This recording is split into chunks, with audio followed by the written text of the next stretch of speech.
आलू के बेसन वाले कटलेट्स बना रहे हैं, तो उसके लिए सबसे पहले हम आलू को बॉयल करेंगे, रूम टेम्परेचर तक ठंडा करेंगे, छिलके उतारेंगे और अच्छे से मैश कर लेंगे, या फिर आप क्रश भी कर सकते हैं। तो इसके अंदर मसाले डाल देंगे, सारे आपने पाउडर मसाले डालने हैं। उसके अलावा आपने धनिया और ज़ीरा भुना कुटा डाल लेना है।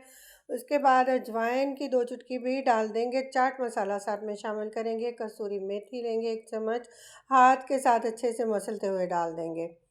धनिया और हरी मिर्च शामिल करेंगे, हस्ब ज़रूरत प्याज शामिल करेंगे, अच्छे से इसको मिक्स कर लेंगे। 1 केजी आलू के ये कटलेट्स हम बनाकर तैयार करेंगे, तो इसके हिसाब से मैंने मसाले लिए हैं। अब हमें अच्छे से मिक्स करके सारी टिक्कियाँ जो है ना, हाथ को हल्का सा ऑयल लगाकर ऑयल की मदद से ग्रीस करेंगे और इनको रोल करके रखते जाएंगे।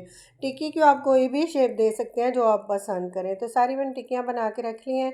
अब हम बेसन की कोटिंग तैयार करेंगे। तो बेसन मैंने छान के लिया है, उसके अंदर हल्का सा नमक और मोटी कुटी हुई मिर्चें खूबसूरती के लिए, अच्छे टेस्ट के लिए डालेंगे। घोल लेंगे, उसको गाढ़ा सा घोलेंगे और उसके बाद एक अंडा लेंगे, अंदर अच्छी तरह से फेंट लेंगे, इसको यकजान मिक्स करेंगे। आप इसके थिकनेस का ख्याल रखिएगा कि आपने बहुत ज़्यादा पतला नहीं करना, और टिक्की को डिप करते हुए जो है हम फ्राई कर लेंगे। ऑयल मैंने साथ ही चूल्हे पर चढ़ा लिया था, ऑयल या घी जो भी आप पसंद करें। इन टिक्कियों को आप डीप फ्राई भी कर सकते हैं, मैंने इनको शैलो फ्राई किया है। ये दोनों तरह से ही बहुत मज़े की बनकर तैयार होती हैं। पलटते पलटते हुए 3 से 4 मिनट लगेंगे और टिक्कियाँ आपकी मीडियम आंच के ऊपर बहुत ही ज़बरदस्त फ्राई होंगी, बहुत टेस्टी बनती हैं। एक बार आपने ये रेसिपी ट्राई ज़रूर करनी है। और